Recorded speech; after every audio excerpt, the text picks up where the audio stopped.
సనాతన ధర్మాన్ని త్రికరణ శుద్ధిగా ఆచరించే వ్యక్తిగా ఈ వారాహి డిక్లరేషన్ని వెంకటేశ్వరుడి పాదాల సాక్షిగా మీకు తెలియజేస్తున్నాను.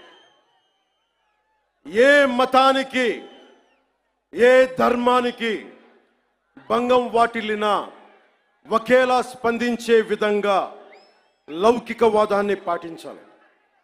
సనాతన ధర్మ పరిరక్షణ కోసం అవిశ్వాసాలకు భంగం కలగజేసే చర్యలు అరికట్టడానికి దేశం మొత్తం అమలయ్యేలా ఒక బలమైన చట్టం అవసరం ఉంది.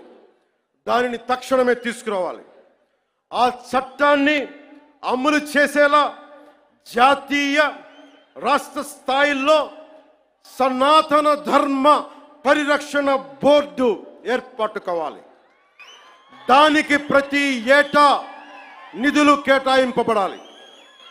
ఆలయాలలో నిత్యం జరిగే నైవేద్యాలు, ప్రసాదాలలో వినియోగించే వస్తువుల స్వచ్ఛతని ధృవీకరించే విధానాన్ని తీసుకురావాలి. ఆలయాలు కేవలం ఆధ్యాత్మిక కేంద్రాలుగే కాదు, విద్యా కేంద్రాలుగా, కళా కేంద్రాలుగా, ఆర్థిక కేంద్రాలుగా, పర్యావరణ పరిరక్షణ కేంద్రాలుగా మరియు సంక్షేమ కేంద్రాలుగా కూడా పూర్తి స్థాయిలో రూపుదిద్దుకోవాలి. ఆ దిశగా ఒక ప్రణాళిక సిద్ధం చేయాలి.